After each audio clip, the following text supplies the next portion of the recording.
아가서를 이제 우리가 함께 읽기 시작했습니다. 아가서는 그 사랑에 대한 이제 책인데, 아가라는 말 자체가 이제 Song of Song, 그래서 노래 중에 노래, 가장 아름다운 노래다, 사랑의 노래를 이제 적은 책이다. 그래서 아가서는 이제 분량이 많지 않고 또 이 내용이 이제 성경적 내용이 맞냐라고 할 만큼 굉장히 노골적이고 그런 이제 시의 언어로 쓰여져 있는 사랑의 노래입니다. 그래서 이것이 과연 성경에 이제 속할 내용이 맞냐 이렇게 생각하시는 분도 혹시 있을지 모르겠습니다. 저도 이 아가서를 읽을 때 이 책의 이제 내용을 잘 이해하기 참 어려웠거든요. 어렸을 때도. 근데 점점 읽으면서 이 책이야말로 어떻게 보면 굉장히 노골적인 사랑의 노래이고, 그 자체가 성경 안에 이 아가서라는 내용으로 있는 이유는 하나님께서 그렇게 우리를 사랑하셔서, 특히 교회를 또한 사랑하셔서, 성도들을 사랑하셔서 그 사랑의 노래를 이렇게 이제 이 아가서로 고백해 놓으셨다라는 이제 생각이 들기 시작합니다. 그래서 우리가 아가서를 통해서 발견하는 것은 하나님께서 이 땅에 있는 인생들을 향한 하나님의 사랑이 어떠한가를 좀 발견할 수 있는 책이다.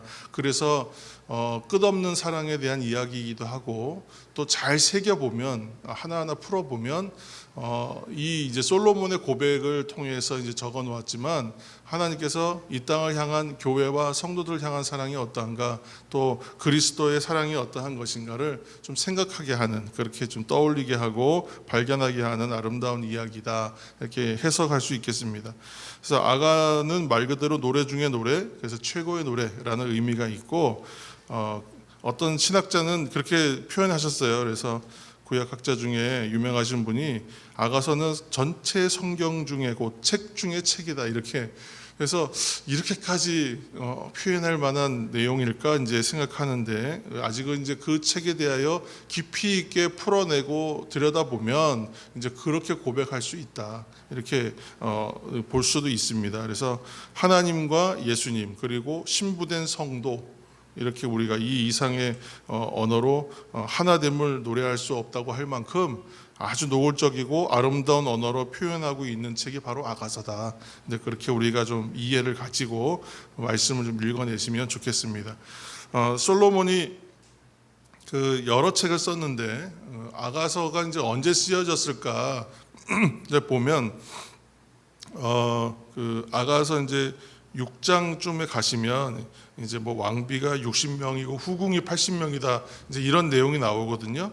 근데 이제 우리가 이제 열왕기상에 있는 말씀을 우리가 읽어왔잖아요. 그래서 실제로 처첩과 비빈, 뭐 첩과 뭐 후궁 해서 한 1000명쯤 되는 걸로 우리가 솔로몬 시대에 여인의 수가 그 정도 된다, 이렇게 알고 있지 않습니까? 그래서 60명이다 80명이다 하는 것을 봤을 때는 솔로몬 비교적 초기이거나 전기에 쓰여진 것 같다라고 이제 우리가 추측을 예상을 할 수가 있고, 전도서 이제 우리가 아직 안 읽었는데 전도서 7장 28절에 보면 한 사람 여인을 찾는다는 얘기가 나와요. 솔로몬이 한 사람 여인을 찾는데 1000명 가운데서 찾았지만 내가 찾지 못했다, 이런 고백이 있어요. 그래서 그것을 보았을 때에 아가서에서 지금 시작할 때 나오는 그 술람미 여인이 나오거든요. 술람미 여인. 그래서 이 술람미 여인이 그 1000명의 처첩과 비빈을 맞이하면서도 만나지 못한 여인, 곧 이상적인 여인이 술람미 여인이다. 그가 사랑하는 여인을 이렇게 그렸다라고 이제 우리가 성경 읽으면서 이해할 수 있을 것 같아요. 그래서 요한복음 17장 그 26절 이하에 내가 아버지의 이름을 그들에게 알게 하였고 또 알게 하리니 이는 나를 사랑하는 사랑이 그들 안에 있고 나도 그들 안에 있게 하려 함이다, 이렇게 예수님의 고백이 있는데, 말씀이 있는데, 부부가 서로 친밀하게 아는 것처럼 서로 사랑하고 아주 틈이 없는 관계, 아주 중간에 그 틈이 없이 아주 그냥 친밀하고 밀착되어 있는 그런 관계, 그런 관계에 있는 사람, 그 관계를 위해서 쓰여진 책이 또한 아가서다. 또 우리가 그렇게 또 풀어낼 수 있을 것 같아요. 자, 이제 그런 의미에서 우리가 이제 한 절을 볼 텐데, 아가서 1장 1절입니다. 1장 1절 함께 읽을까요? 자, 1장 1절 솔로몬의 아가라, 솔로몬의 아가라, 솔로몬의 아가라 이렇게 되어 있습니다. 솔로몬이라는 이름 자체가 솔로몬 이거 샬롬에서 나온 이제 같은 말이잖아요. 그러니까 솔로몬이 평강하다라는 의미인데 좀 말이 좀 비슷하잖아요. 솔로몬하고 또 술람미 여인 이렇게 하면 비슷하죠, 그렇죠? 전혀 안 비슷합니까? 그래서 솔로몬과 술람미가 이제 그 말이 좀 서로 이렇게 맞닿아 있고 연결된 말처럼 들려요. 그래서 솔로몬은 샬롬, 그러니까 평안하다, 평화라는 의미라면 술람미라는 말은 그와 연결되어서 이렇게 언약 관계, 약속 관계에 있다. 그런 의미가 돼요. 그래서 결국은 이 말이 평안하다라는 의미로 통할 수 있는 얘기입니다. 그래서 솔로몬과 술람미라는 말이 그 말이 참 이렇게 연결되어서 결국은 평화, 평안이라는 의미로 함께 연결되거든요. 그래서 그 평강과 연결된 이어진 관계라는 의미, 언약을 맺었다라는 의미로 이해해서 오늘날 그래서 그리스도와 교회의 그 관계처럼 그렇게 깊은 하나됨이 있다라고 그 이름, 저자와 그 연결된 이름에도 이미 그 의미가 이제 은유적으로 포함되어 있어요. 그래서 이러한 관계성에서 우리가 이 아가서를 좀 읽어내야 됩니다. 그래서 1장 12절 말씀을 함께 읽을 때 1장 12절입니다. 12절 왕이 침상에 앉았을 때에 나의 나도 기름이 향기를 뿜어냈구나. 아멘. 그랬어요. 이제 우리 중고교 시절에 이제 시를 푸는 이제 국어 시간에 시를 풀면요, 그냥 그 입시에 나오니까 다 받아 적었어요. 그러니까 시 자체를 감상할 줄은 몰랐어요. 근데 성경도 지금 이제 이거 시 언어인데 이거 풀어내기 시작하면 이제 다 밑줄 쫙 밑에 여기는 샬롬, 여기는 평안 이러기 시작하면 이제 안 보입니다. 그래서 사실은 이 자체를 그냥 쭉 읽어내는 거예요. 노래처럼 읽어내는 게 좋아요. 그런데 우리가 좀 그래도 말씀을 조금 풀어내고 이해하기 위해서 지금 굳이 제가 풀고 있습니다만 오늘 아침 그냥 읽고 아멘 하고 그냥 기도하면 좋겠는데 잠깐 풀겠습니다. 그래서 1장 12절 보면 이제 그 향기가 난다래 나도 향이에요. 나도 향. 그래서 나는 처음에 나도 향기가 난다 그런 게 아니고 나도라는 것 자체가 향기를 말하는 거예요. 나도 기름. 그래서 나도 기름의 향기가 아주 이제 귀한 기름이에요. 그 당시에. 그래서 그런 좋은 향이 난다는 것인데 이거 우리가 처음에 뭐라고 했냐면 아가서를 그리스도와 교회의 어떤 밀착된 관계로 이해하자. 사랑에 전제된 것에 그리고 그 사랑의 관계는 평안을 동반한다 말씀드렸고 그런 의미에서 우리가 차면 우리가 그리스도와 결합할 때에 그런 향기가 나는 거예요. 이런 향기가.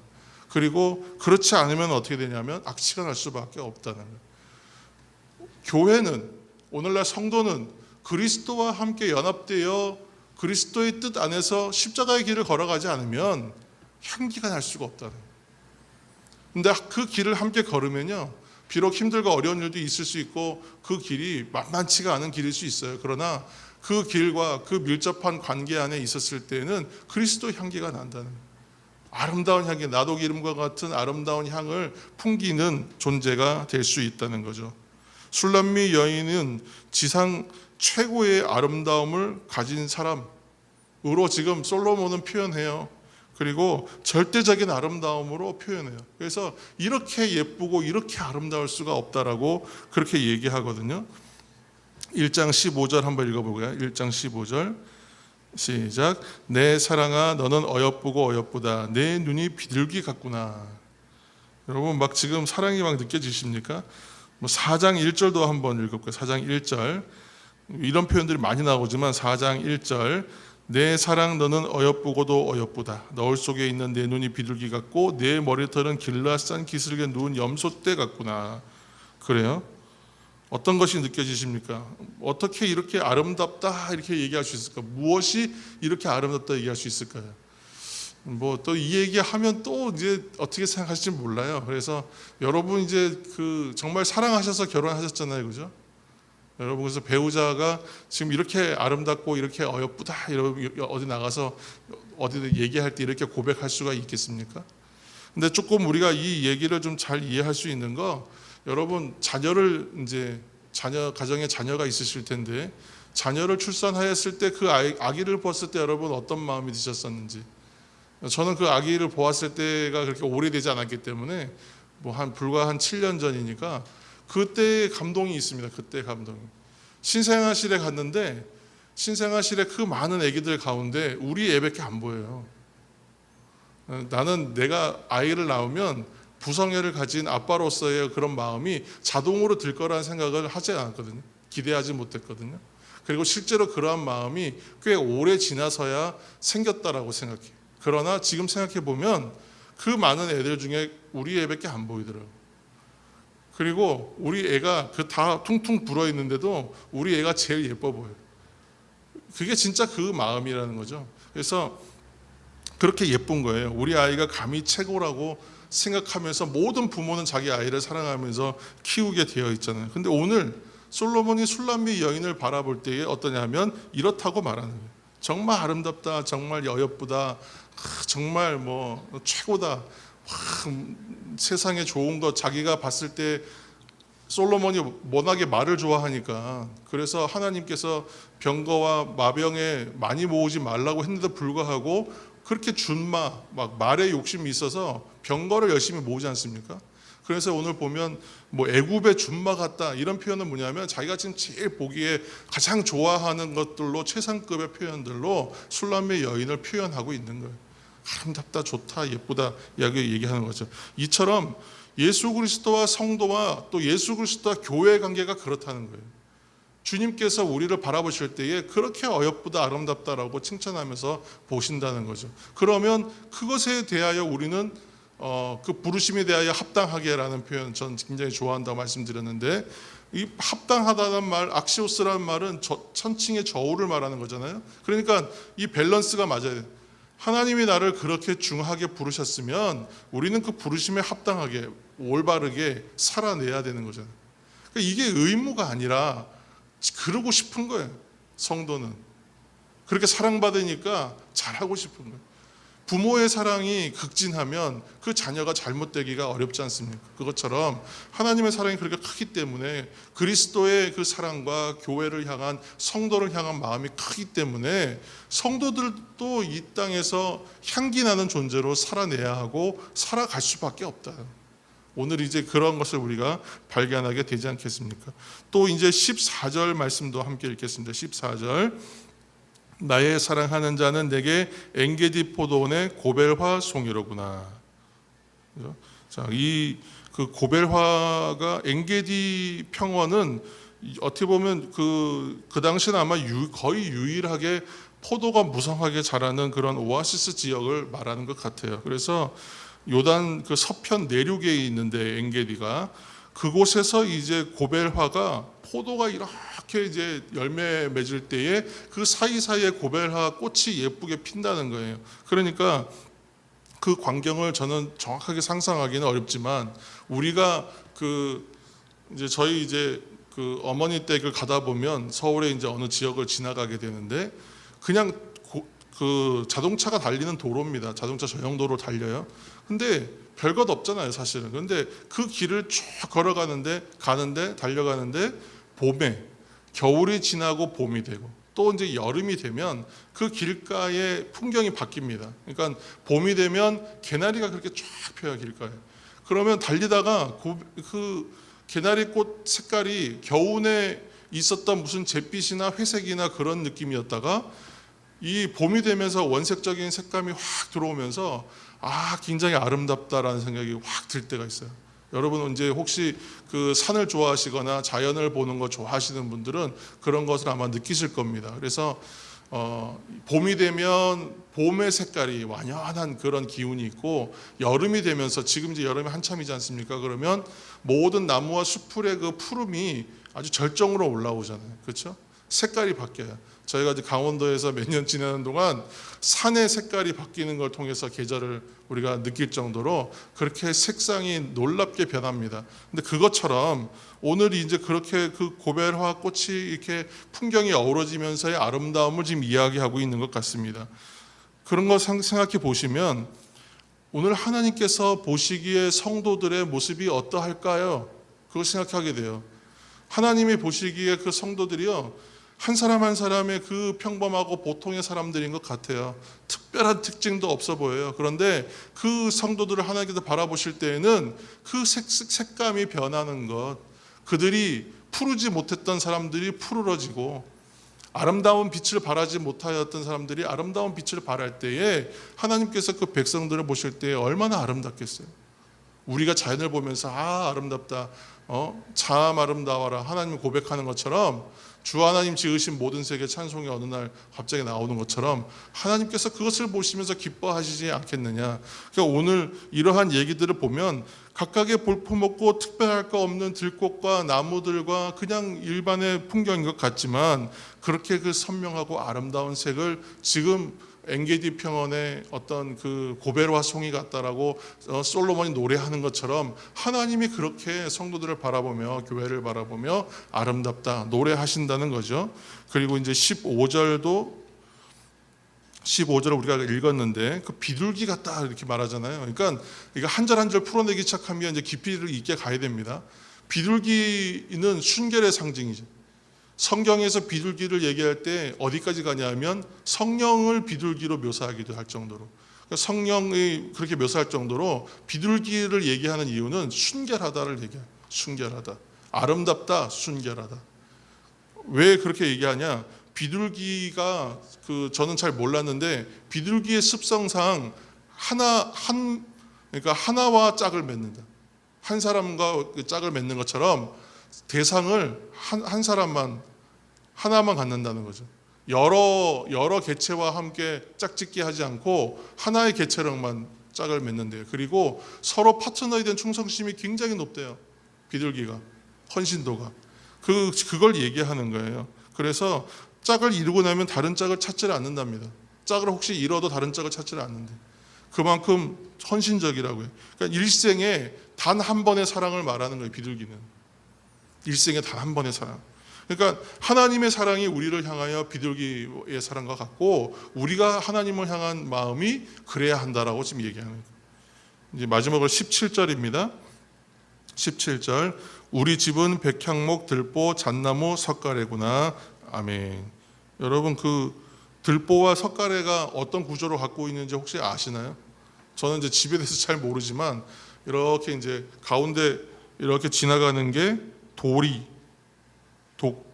그러나 그렇게 하고, 이렇게 있고 옆으로 가로지르는 게 이제 그 뭐 들보, 그렇죠? 이렇게 옆으로 가로지르는 기둥이 있고, 그리고 이제 이렇게 사이사이에 이렇게 빗살처럼 이렇게 들어가는 게 그게 이제 석가래라고 이제 하더라고요. 그래서 그렇게 되어 있는데 그림을 잘 그리는 화가가 이제 성숙해져 가지고 이제 절정에 이르면 어떤 그림을 그려야 화가이냐 하면 노을이 지는 하늘을 그릴 수 있어야 화가로서의 완성이다. 어느 유명한 화가가 그렇게 얘기했다더라고요. 왜 그러냐?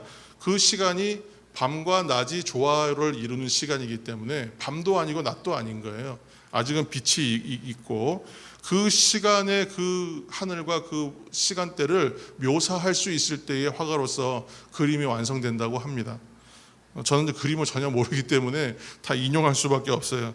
그것처럼 이 지금 집이 조화를 이루는 것처럼 우리의 신앙도 조화되고 성숙한 시간이 온다, 와야 한다. 그 시간을 얘기하는 것이죠. 그래서 우리의 집이 들보와 석가래가 잘 이렇게 믹스되고 밸런스 되어서 조화와 균형을 이루어서 집이 온전하게 세워지는 것처럼 신앙도 그래야 된다는 거예요.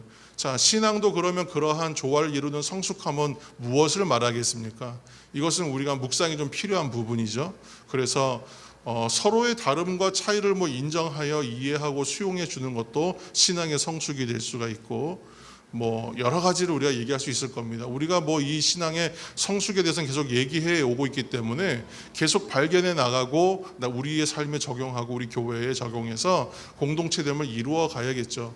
근데 잠깐 이제 마지막으로 한 가지 더 말씀드리면, 그 유대의 여러 신앙의 어떤 그러한 좀 스타일들이 다른 파들이 있잖아요. 파벌들이 있는데 뭐 바리새인도 있고 에스네 파도 있고 그런 이제 여러 가지 성향들에 따라서 신앙의 어떤 밸런스가 다른 사람들이 있어요. 그런데 그 신앙의 밸런스가 다른 사람들 가운데에 에스네 파의 어떤 특징 중에 하나는 자신들의 정결함을 굉장히 강조한단 말이에요. 왜냐하면 신앙이 아주 근본적인 신앙을 추구하기 때문에 뭐 막 사막에 들어가 가지고 거기서 세상과 세속 다 끊어버리고 하나님만 예배하고 하나님만 높이겠다고 들어가는 사람들이니까 얼마나 대단하겠어요. 근데 이 사람들이 정결함을 추구할 때에 어떠한 의미로 추구하느냐, 내가 정결하기 위해서 추구하는 그 집중이 아니에요. 알고 보면 뭐냐면 공동체를 위한 정결함. 공동체 전체가 정결하기 위해서 내가 부정하면 정결할 수가 없다 생각하기 때문에 공동체를 고려하여 철저하게 정결하려고 애써요. 그러니까 신앙을 생각할 때 공동체를 생각한다는.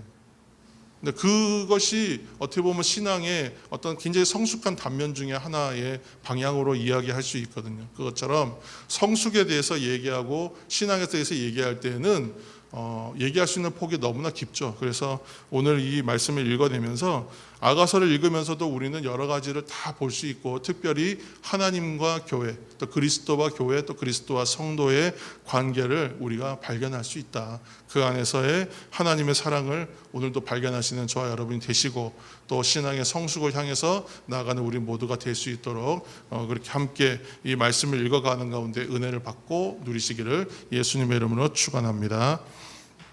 함께 기도하겠습니다. 함께 기도하실 때에 오늘 이 아가서의 말씀을 생각하면서 노래 중에 노래, 끝없는 사랑의 노래, 최고의 노래, 솔로몬이 술람미 여인을 향한 고백하는 이 노래가 어찌 보면 하나님께서 우리를 향한 고백을 주시고, 또 성도로서 그리스도를 향하여, 교회로서 그리스도를 향하여, 하나님의 자녀로서 하나님을 향하여 고백해야 되는 노래입니다. 그래서 함께 이 사랑의 고백 가운데에서 이 사랑으로 충만하고 이 사랑으로 젖어서 그만큼 선명하고 아름다운 성도의 삶으로 드러내고, 또 향기를 드러내는 인생 될 수 있도록, 성숙할 수 있도록 하나님 도와주옵소서. 오늘도 이 사랑에 받은 사람으로서, 사명을 받은 사람으로서 누리는 것이 아니라 섬기고 그렇게 하나님 앞에 향기를 드러내는 성도의 삶으로 나아가게 하여 주옵소서. 그런 교회 되게 하여 주옵소서. 우리 교회와 우리 성도들 서로 위하여 함께 중보하며 오늘 말씀을 생각하시면서 통성으로 기도하시겠습니다.